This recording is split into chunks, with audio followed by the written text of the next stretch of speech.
What's up, my Laylos? My name is Drago. I'm gonna address you guys right there, and welcome back to another video. Now, in this video, excuse me, it is a news video, but it's also a reaction video.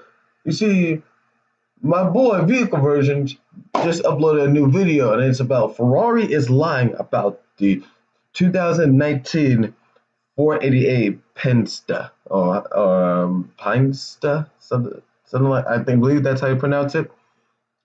If I got it wrong, please do not criticize me. I am terrible with that type of a name.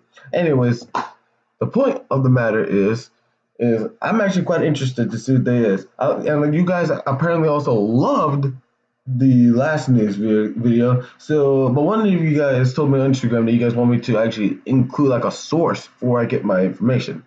So here it is, you guys. Vehicle Versus is one of the people who I get my sources from, and he usually, when it comes to stuff like this, never tells a lie. So the original video is going to be in the upper right-hand corner, and if you guys want to see it for yourself. But I'm also not going to react to it, but I'm also going to tell you guys my opinions on this when the whole thing is finished. So let's do this.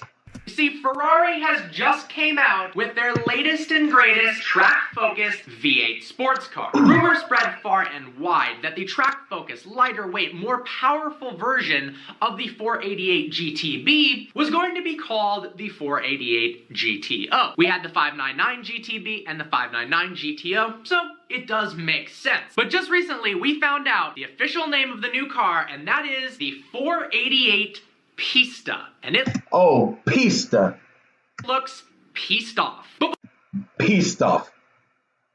Parker, you're not funny. Before we go over all of the information on the new 488 Pista, I think it's important that we go over the lineage, the cars that led up to this creation. Okay. So let's go back in time, shall we? 14 years ago, Ferrari started its special lineup of V8 cars with the Ferrari 360 Challenge Stradale. Now, I believe Doug DeMiro drove a car somewhat similar to this. He had a personal car, but it wasn't the challenge car. It was just a normal one of these versions of Ferraris. And then he drove a race-inspired Ferrari. I don't remember which one that one was, though. Because if you guys don't know, I know a lot more about Lamborghinis than I do about Ferraris. I don't like Ferrari. I mean, they're too egotistical for my taste. Well, not egotistical. They're just, I don't see what's the point on them. That's my point. Improving on the pedestrian Ferrari 360, the Challenge Stradale was 242 pounds lighter. Shifts from the F1 gearbox were 40% faster, and it even had 25 more horsepower. It was also more rare, with only 1,200 units being produced. Ferrari took what they had learned from the Challenge series, we've got the Ferrari Challenge races, and brought components from that, as well as the mantra, what wins on Sundays sells on Mondays, and created a car for the ultimate driving purist. Somebody that cares more about cars than just having a prancing horse badge. Somebody who wants something truly special, that raw emotional driving experience that the special series of cars was going to provide. Then came the Ferrari 458 Speciale. Now this one I actually have heard. This one I hear, it's okay to me. To me, it looks okay. For those of you guys who are Ferrari fanboys, don't get ticked off. I'm just telling you guys my own opinion on something like this. This, to me, I mean, it just looks a little weird to me. One of the greatest cars ever made. Again, the formula was applied. More power, less weight, better aerodynamics, and finer tuned suspension. They created a naturally aspirated 597 horsepower monster. Its compression ratio was a ridiculous 14:1. The exhaust in the back was raised up higher so they could fit a larger underbody rear diffuser for more downforce. Its springs were also 25% stiffer, and they shaved 200 pounds off of the normal 458. It was a brilliant car, and that brings us up to date to Ferrari's latest and greatest offering. The 488 GTB is quite a bit different than the 458 and the 360, namely because it's twin turbocharged. The rest of the cars had been naturally aspirated for quite some time. Because of that, it doesn't sound nearly as good. It's much faster, it's better on gas, but it did lose a bit of the soul that those cars possess. It was no longer styled by Pininfarina, which meant, well, it wasn't all the best looking. The front of the car has always confused me. It seemed too large and bulbous and cluttered, and the side, well, that really isn't any better. That's what she said, like, just putting that out there, Parker. In a world of Huracans and 720Ss, the 488 GTB just didn't really stand out. It is, however, very, very powerful. In the middle of the car is a 3.9-liter twin-turbocharged V8 making 660 horsepower and 560 pound-feet of torque.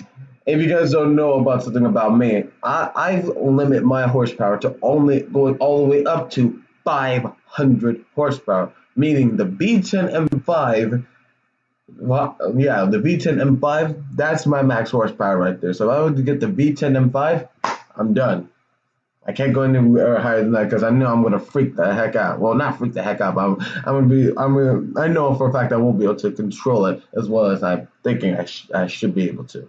That's good to push the car from 0 to 60 miles an hour in 2.8 seconds, and the quarter mile in a blisteringly fast 10.6 seconds at 135 miles an hour, which is very, very impressive for a rear-wheel drive car. And that brings us to the 488 Pista. Funny enough, before Ferrari actually unveiled the car, one of its own employees, this doesn't usually happen. Usually it's a magazine that was under an embargo or somebody totally different, but one of Ferrari's employees accidentally posted full pictures of the 488 Pista, as well as revealing its name on Instagram. Ferrari frantically took the post down and later that day ended up fully revealing the car, even though they had planned on waiting a day longer to do so. That's a little bit embarrassing.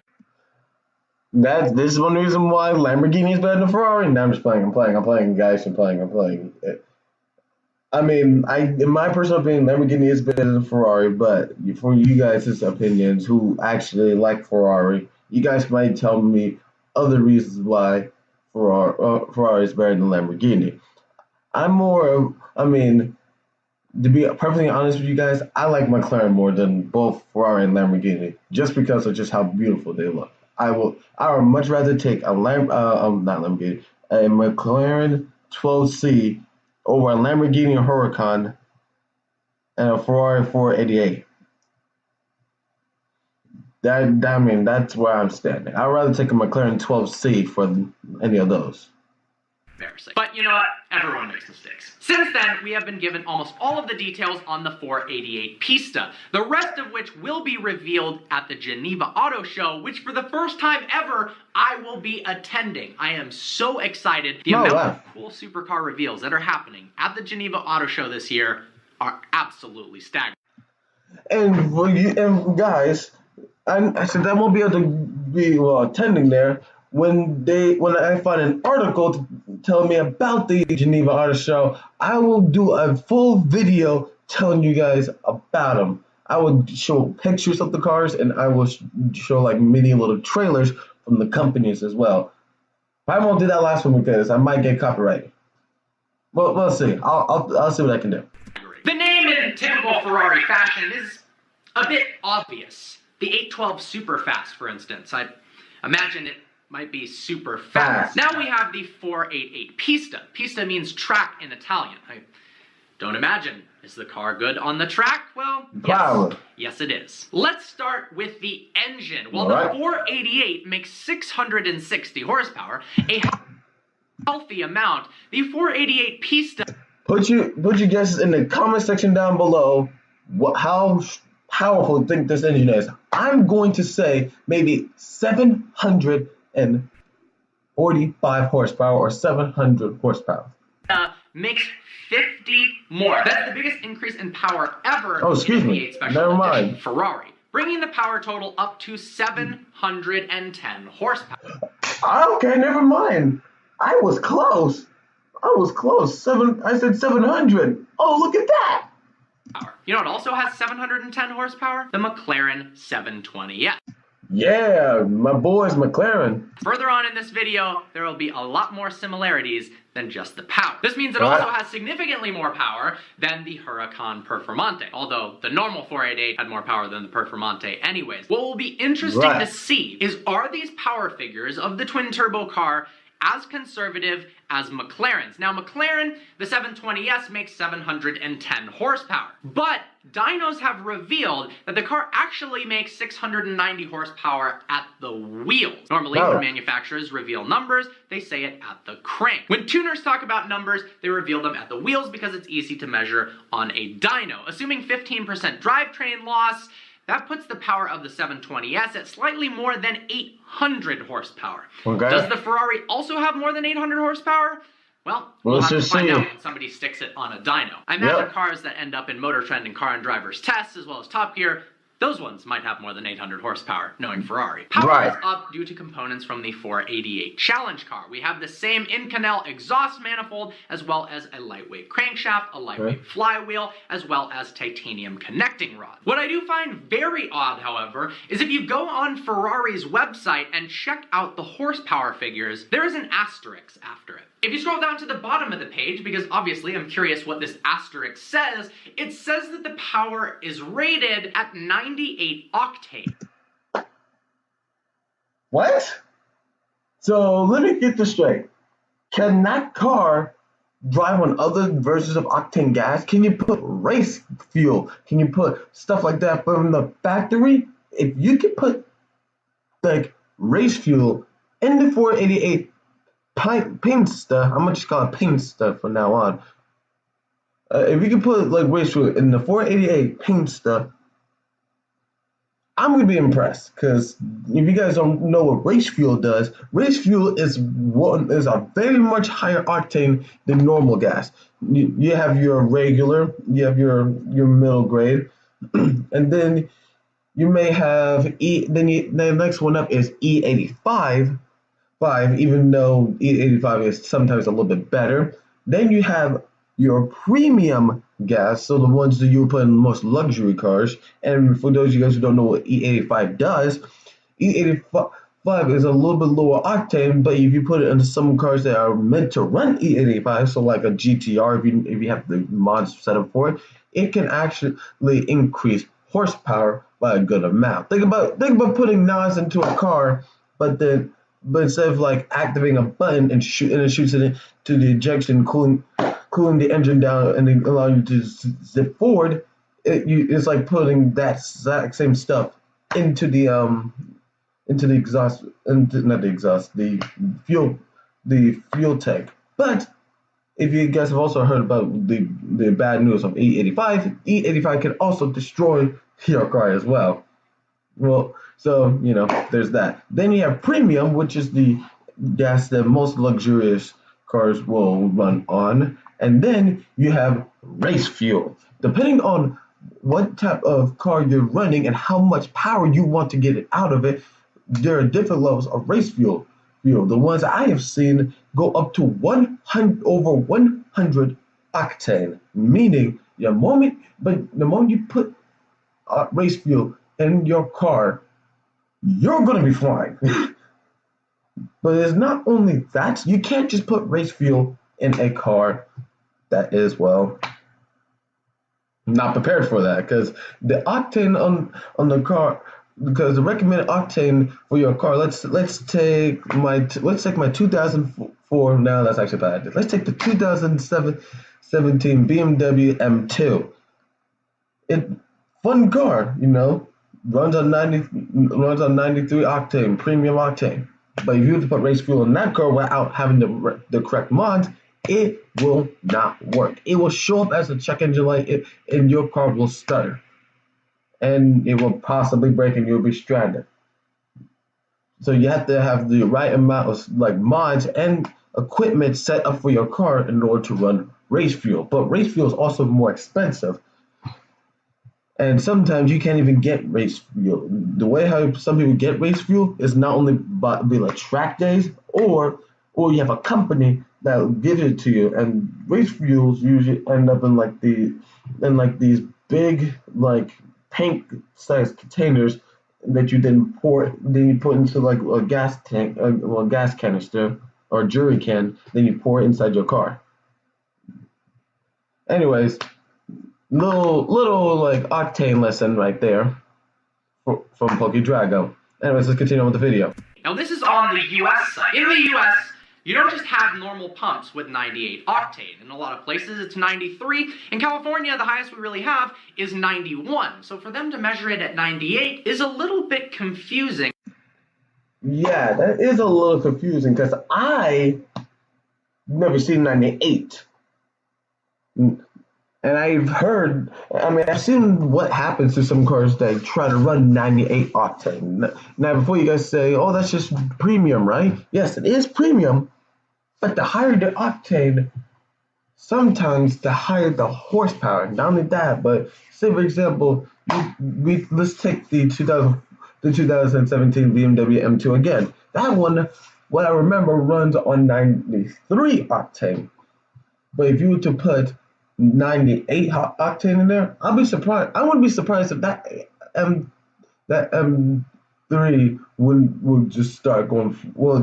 The power will increase in there, but it will also show up as a check engine light. We shall see.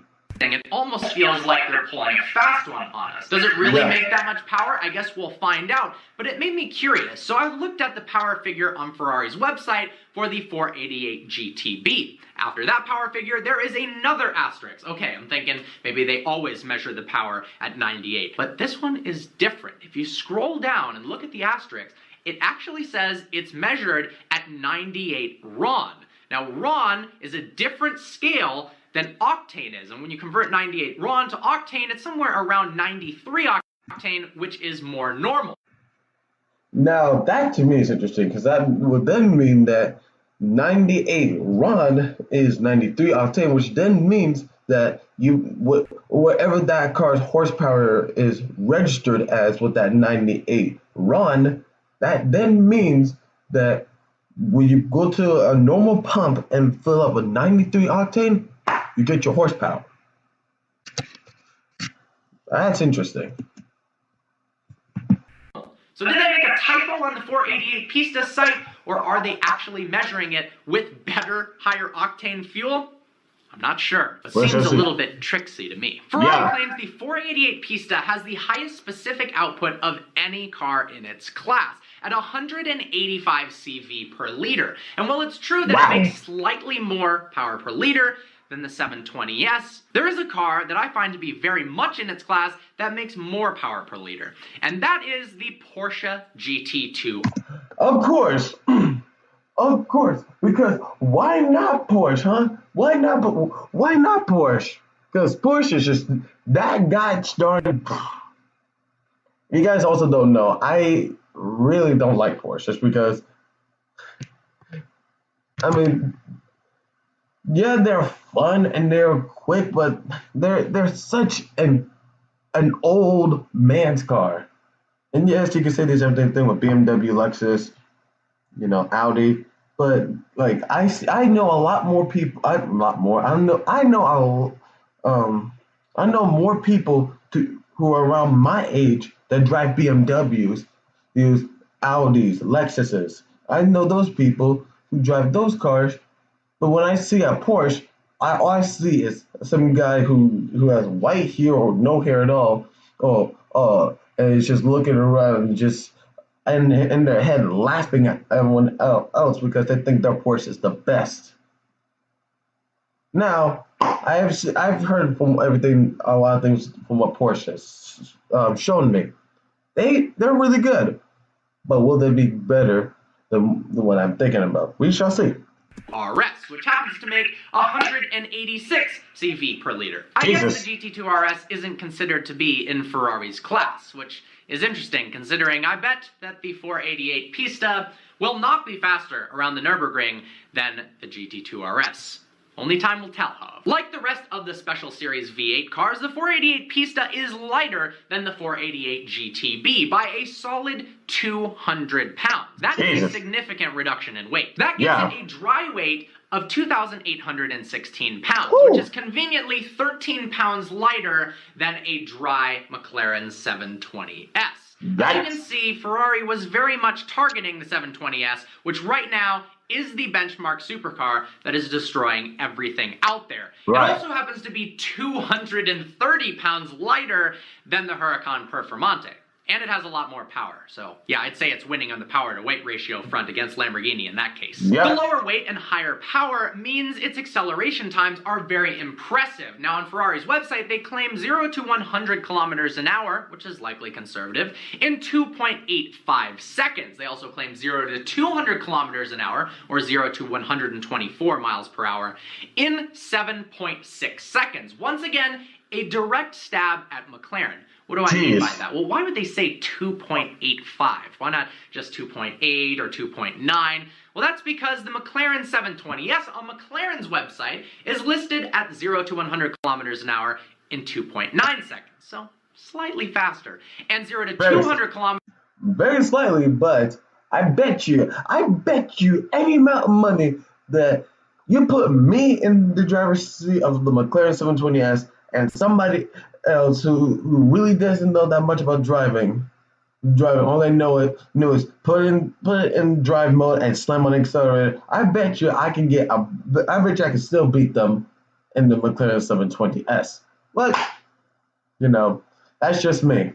Kilometers an hour in 7.8 seconds. So once again, a tiny bit faster. That being said, these are just the manufacturer claims. Oftentimes people are very conservative, and the 720S has proven itself time and time again that it is faster than its ratings and has gotten a 0 to 200 kilometer an hour time of 7.2 seconds. That is insane. The Pista also has increased downforce as well, 20% more than the 488 GTB. Much of this is due to the F1-inspired frontal S-duct. If you look at the frontal diffuser as well as the hood, it's connected in one giant shape like an S. Oh yeah, I see what he's talking about. But if you were to turn the device, to a certain way, you can actually see that little S right there. Like this is like right there. It's somewhat shaped like that of an S. That's actually really cool. This allows air to flow through the front diffuser and over the hood in an angle optimized for the 488 GTE race car for increased downforce and reduced drag at the same time. The rear spoiler has been increased as well, leading to a cumulative total of 20% more downforce than the GTB. Now, despite having more downforce, the top speed is actually increased from 205 miles an hour to 211. Wow. It also has a top speed of 211 miles an hour. The McLaren 720S. You know what also has a top speed of 211 miles an hour? The Porsche GT2 RS. As you can see, these cars are fighting for every last millimeter, kilogram, horsepower, top speed, mile per hour number. It's really close. Looks-wise, the Pista is a massive improvement. Now, let's be real here. On the straightaways, the Porsche's not standing a chance. I'm sorry. I'm so sorry. Straightaways, Porsche's not standing a chance. But when it comes to around a track like the Nürburgring, the Porsche will beat both cars. Wow, a shout out, but down. And excuse me. Over the 488 GTB. The front end of the GTB was always confusing, bulbous, too large, too round, and finally, it looks menacing like it should. A lot more like the 458 Special, which was one of the best looking cars they've ever created. Now, the side is still up in the air whether it looks good or not, but they have improved it a bit by reshaping the side air intake as well as painting it in gloss black instead of body color, so it stands out a bit more and flows better with the design language. The rear of the 488 has always been a joy to look at, and the 488 Pista is... I can see that. It does look pretty nice. I will give something to Ferrari, and that is the rear lights of these things. They do look absolutely menacing. I love them. I also love the little diffuser right there. Let me use my pointer right there, because that diffuser is absolutely incredible. Is no different. It will be interesting to see the new Ferrari hit the streets against the Lamborghini, the Porsche, and the 720S. Surely in a straight line, the Ferrari is going to destroy the Performante, but it'll be interesting to see in a race against the GT2 RS and the 720S. Yeah. I think it might have a little trouble keeping up with the 720, given how underrated its power figure. Yeah, that's what I'm saying. The 720S is so gosh darn fast. You guys honestly think that the McLaren 720S isn't that? For those of you guys who are saying McLaren 720S isn't that special, oh my God, you guys have never even been in a car like that. That thing is incredible. That thing is fast. It's fast when it comes to shifting. It's fast when it comes to turning. It's fast when it comes to braking. It's fast when it comes to pretty much responsiveness of the throttle. It's incredible. Really is. A big thing to remember here is that the 720S isn't a competitor to the 488 Pista. The 720S is the base model in the Super Series. We still have to wait for the LT variant, the higher power, lower weight version. The LT car, that is the competitor to the 488 Pista. Okay. So the 720S in its current form can already compete, and maybe in some categories, we'll have to see, actually beat out the new Ferrari. When the LT comes out, it's going to be utter destruction for the prancing horse. Honestly, I think that LT model, when that comes out, I think that can possibly, this is the big possibly might be able to, to do the Nürburgring and somewhat around the same time as, I'm not going to say the Porsche GT2 RS, but I'm going to say maybe the Lamborghini Performante around that time. That's going to be incredible. That is true. I cannot wait to see tests head-to-head between the RS, the 720, and the 488 Pista. It is going to be one heck of a battle. One thing's for sure, if you have $400,000 and you know the right people, there has never, ever been a better time to buy a supercar than right now. Well, guys, I hope you enjoyed this video. Like always, please browse the channel and subscribe. Smash that thumbs up button. Let's hit 10,000 likes on this video. Alright, you guys. Well, that does it for my video as well. Thank you guys for watching. I hope you guys enjoyed it. I hope you guys learned something about the 488 Pista and the octane and pretty much everything else that was discussed in this video.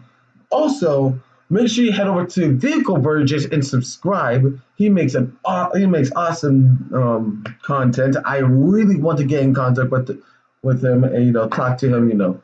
Maybe do a video with him and his Lamborghini. Maybe one day in the future I can. But anyways, thank you guys for watching. Hope you guys enjoyed, and I'll talk to you guys next time. Take care, everybody. Peace out.